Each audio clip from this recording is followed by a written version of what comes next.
हरि ओम गुरुर्ब्रह्मा गुरुर्विष्णु गुरुदेवो महेश्वर गुरु साक्षात् परब्रह्म तस्मै श्री गुरुवे नमः।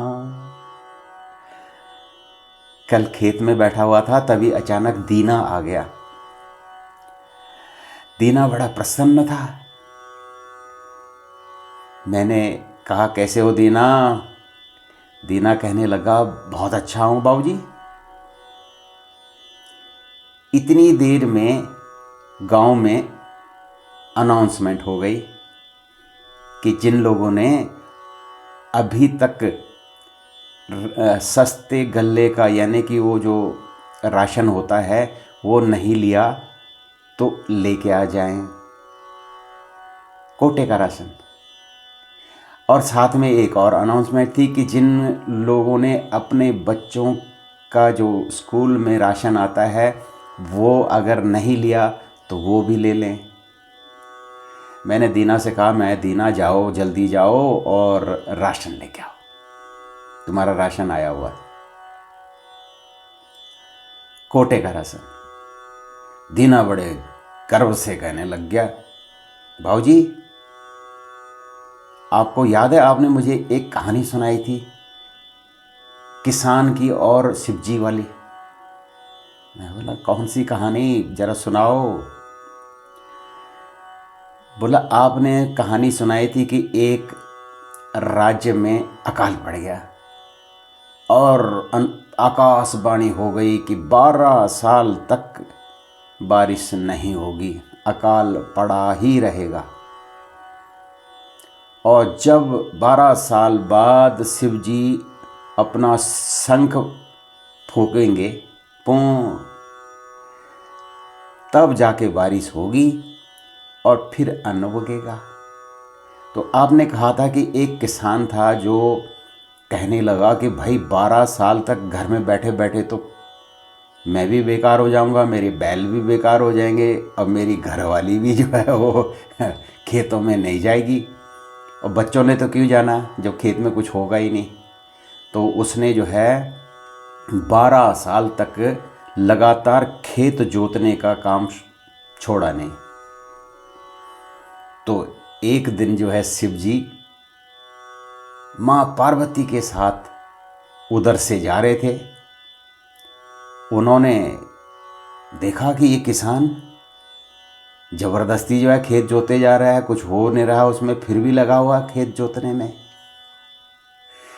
शिवजी ने कहा कि भाई क्या कर रहे हो, ये 12 साल तक जो है तुम्हारे खेत में कुछ नहीं होने वाला, जब तक बारिश नहीं होगी खेत में कुछ नहीं होगा, और बारिश तब होगी जब शिवजी शंख बजाएंगे। तो किसान ने शिवजी को डांट दिया, बोला यार कैसा आदमी है तो, ये अपनी औरत को, अपनी लोगनी को लेकर के घूम रहा है ऐसे। भाई काम करने दे हमें, शिवजी को जब जरूरत होगी तब वो शंख फूकेंगे, और शिवजी को जरूरी है, शिवजी भी 12 साल तक भूल जाएंगे कि अपना शंख कैसे बजाते हैं, शिवजी खुद भूल जाएंगे। इसलिए बोला भाई प्रैक्टिस करनी चाहिए आदमी को, और जा तू भी प्रैक्टिस कर कुछ। शिवजी को बड़ा आश्चर्य हुआ और पार्वती जी को उन्होंने कहा कि हे उमा, कहीं ये तो ना हो कि मैं भी शंख फूकना ही भूल जाऊं, तो मैं एक बार प्रैक्टिस तो कर लूं। और शिवजी ने अपना शंख निकाला और बजाना शुरू कर दिया। शिवजी के शंख बजाते ही बारिश होनी शुरू हो गई और फिर अन्न उगना शुरू हो गया। तो बोला, बाबूजी आपने ये कहानी सुनाई थी ना जो कि आदमी अगर प्रैक्टिस करता रहेगा तो शिवजी भी प्रसन्न हो जाते शिवजी भी प्रसन्न हो जाते हैं। तो करत करत अभ्यास के जड़ मति हो तो सुजान। भाई ना हो लेकिन प्रैक्टिस तो छोड़नी नहीं चाहिए ना। तो इसलिए मैं कोटे का राशन नहीं लेता बाबूजी, क्योंकि मुझे मालूम है कि बहुत मुश्किल से होता है अन्न, बहुत मुश्किल से जो है ये अनाज पैदा होता है, कैसे कैसे किसान पैदा करते हैं और उसको फ्री में खाना, ये तो बहुत गलत बात है। मैं बोला नहीं नहीं, गलत बात नहीं है, देखो बहुत सारे गरीब लोग हैं जिनको अन्न की ज़रूरत है।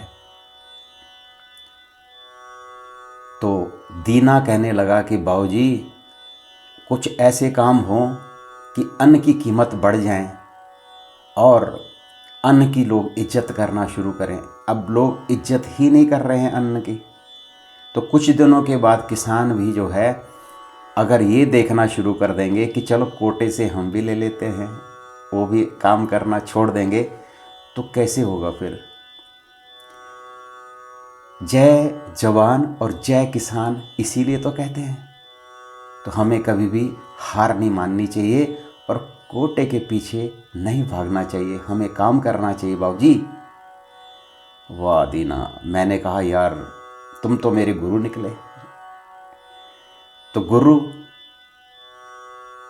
कोई भी हो सकता है और मेरा मानना है कि जय जवान और जय किसान जब से ये संसार चला है तब से हैं, आज भी हैं और आगे भी उनकी जय जयकार होती रहेगी।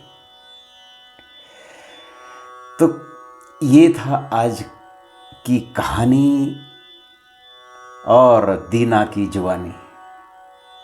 आपका क्या है विचार, कर लीजिए इस पर थोड़ा सा विचार और स्वीकार कर लीजिए मेरा प्यार भरा नमस्कार।